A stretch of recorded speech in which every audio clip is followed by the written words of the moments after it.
जय माता दी भक्तों, नवरात्रे शुरू होने वाले हैं, यानी कि चैत्र नवरात्रे अभी अप्रैल में आरंभ हो जाएंगे। साल में 2 बार नवरात्रे आते हैं, सर्दीय और चैतीय नवरात्रे। दोनों ही नवरात्रों में माता दुर्गा के 9 स्वरूपों की पूजा की जाती है। इसमें 9 दिनों तक माता की भक्ति पूजा भाव इस प्रकार की जाती है कि हमारे सभी बिगड़े काम सुधरने लगते हैं। माता की भक्ति का विशेष प्रादुर्भाव होता है। माता के दिन ये समर्पित होते हैं। इन 9 दिनों में जो भी पूजा पाठ होता है वो माता के निमित्त किया जाता है। आइए जान लेते हैं इन्हीं के बारे में, इसका महत्व और सही विधि, शुभ मुहूर्त, कब ये आरंभ हो रहे हैं। वैदिक पंचांग के अनुसार चैत मास के शुक्ल पक्ष की प्रतिभा तिथि रात्रि में शुरू हो रही है 11:50 से और तिथि का समापन होगा 9 अप्रैल रात्रि 8:30 पर।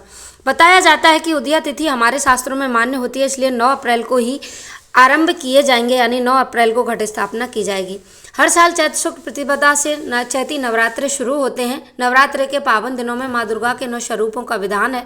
बताया गया है कि 9 अप्रैल से शुरू होकर 17 अप्रैल को महानवमी के साथ ये समाप्त हो जाएंगे। चैत्र माह के शुक्ल पक्ष की प्रतिभा तिथि में चैत्र नवरात्रि की शुरुआत इस साल चैत्र शुक्ल प्रतिभा 8 अप्रैल को देर रात 11:50 पर शुरू होगी। ये तिथि अगले दिन 9 अप्रैल को संध्या तक रहेगी, तो हमें उदया तिथि में 9 अप्रैल को आरंभ करने। आइए जान लेते हैं सरल विधि, पूजा विधि और इसका शुभ मुहूर्त भी। शुभ मुहूर्त इसका रहेगा घट स्थापना का 6:04 से 10:44 तक, यानी कि आप सुबह 4 बजे के बाद में ही अगर आरंभ करना चाहते हैं, अगर अर्ली मॉर्निंग आप कर सकें तो आप 6 बजे से लेकर 10:44 तक कभी भी घट स्थापना कर दी जाती है। आगे मैं चर लाभ चौगड़िया किसमें आपको शुभ रहेगा इसका भी एक वीडियो अलग से लेके आऊँगी, क्योंकि इसमें सारी चीज़ें बताना असंभव है। मैं इसमें आपको ये बता देती हूँ कि आपको नवरात्रों में विशेष क्या क्या करना है। सबसे पहले तो हमें घर की एक विशेष रूप से नवरात्रों के कुछ 2-3 दिन पहले ही साफ़ सफाई विशेष रूप से कर लेनी चाहिए, क्योंकि घर में माता जब हमारे आती हैं तो हमें गंदगी बिल्कुल पसंद नहीं है। तो पहले से ही आप घर में साफ़ सफाई, जाले वगैरह साफ़ करके रखें। घर में विशेष रूप से तैयारी रखें कि हम उस टाइम पर सात्विक भोजन करें, ना ही कोई मांस मदिरा का सेवन करें। अगर घर में लहसुन प्याज का उपयोग होता है तो इन 9 दिनों में आप वो भी ना करें। ऐसा करने से माता अति प्रसन्न होती है।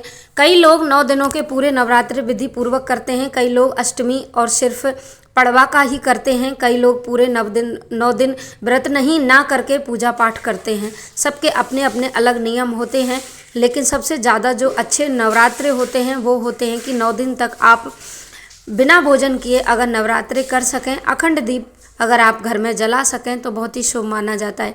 इस बार जो माता हैं वो मंगलवार को आ रही हैं, तो मंगलवार को आने वाली माता घोड़े पे सवार होके आती है, यानी कि अन्न की बरसात लेके आती है।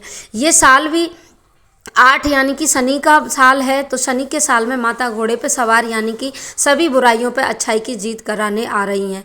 अन्न धन की चारों ओर बरसात होगी। माता लक्ष्मी, माता दुर्गा और माता गौरी सभी भक्तों पे अपनी कृपा बरसाए के रखेंगी। इसलिए आपको सबसे पहले ये है कि कभी भी और जब भी आप चौकी घर में स्थापित करें, उस चौकी के एक विशेष नियम होता है कि चौकी आपको 9 दिन तक यथासंभव रखनी है, उसका विशेष विधि पूर्वक पूजा करनी है। आसपास चौकी के कोई गंदगी नहीं रहनी चाहिए। घर में अगर कोई भी गंदगी है या फिर कुछ प्रॉब्लम चल रही है या फिर आप उन 8 दिनों में पूजा नहीं करते हैं, वो ऐसा कोई महिला अगर घर में है तो आपको उस जगह वहाँ से आसपास भी उनको नहीं आना जाना चाहिए। माता के नवरात्रों में सारी सामग्री हमें बाज़ार से नई खरीदनी चाहिए। कभी भी पुरानी सामग्रियाँ उपयोग में ना करें, क्योंकि पहले से रखी हुई सामग्री पहले से भगवान को अर्पित की जा चुकी है। अर्पित की हुई चीज़ माता भोग में ग्रहण नहीं करती हैं, इसलिए आप नई सामग्री खरीदें। ज़्यादा आपको नहीं खरीदने की अगर आपकी सामर्थ्य है तो एक फ़ोटो पे आप नॉर्मल ही घी का दीपक जला के पूजा कर सकती हैं। कहते हैं कि माता को बहुत ज़्यादा तामझाम पसंद नहीं है। जो जितने श्रद्धा भाव से पूजा करता है, जितने सरल स्वभाव से पूजा करता है, माता अति प्रसन्न होती हैं ऐसे लोगों से। तो और बता दूं, यह चैत्र शुक्ल प्रतिपदा से लेकर रामनवमी तक चलता है। इन दिनों भगवती दुर्गा और कन्या पूजन का बड़ा महत्व है। प्रतिपदा के दिन घर में घट स्थापना तथा जौ बोनी की क्रिया भक्तों द्वारा संपादित की जाती है। दुर्गा सप्तशती के पाठ का भी विधान है। 9 दिनों के अनंतर हवन, ब्राह्मणों का भोजन, कन्या पूजन एंड भजन भक्ति भाव आप घर में बहुत अच्छे से या विधि पूर्वक करवा सकते हैं। किसी ब्राह्मण से आप घट स्थापना करवा सकते हैं या फिर खुद स्वयं भी घट स्थापना कर सकते हैं।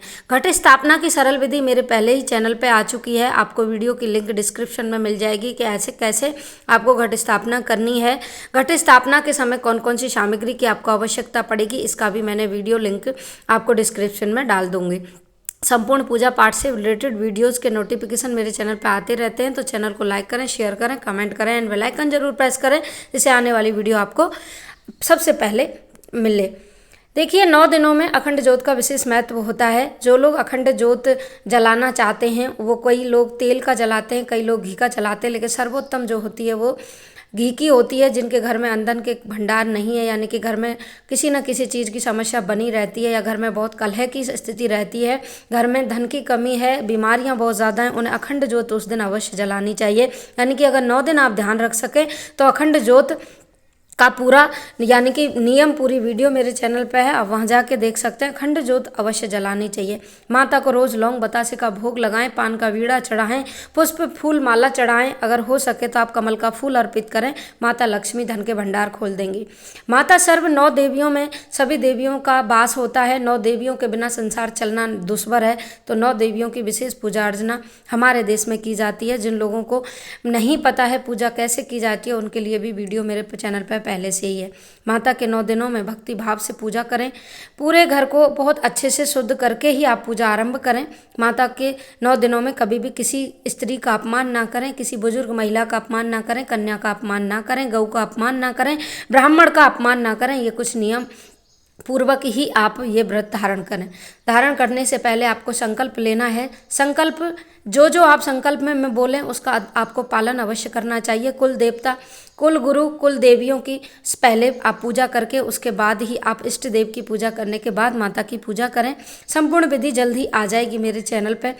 आपको बता दूं कि अखंड दीप में लंबी बाती का ही उपयोग किया जाता है, क्योंकि देवियों की पूजा में लंबी बाती और देवताओं की में छोटी बाती का उपयोग किया जाता है।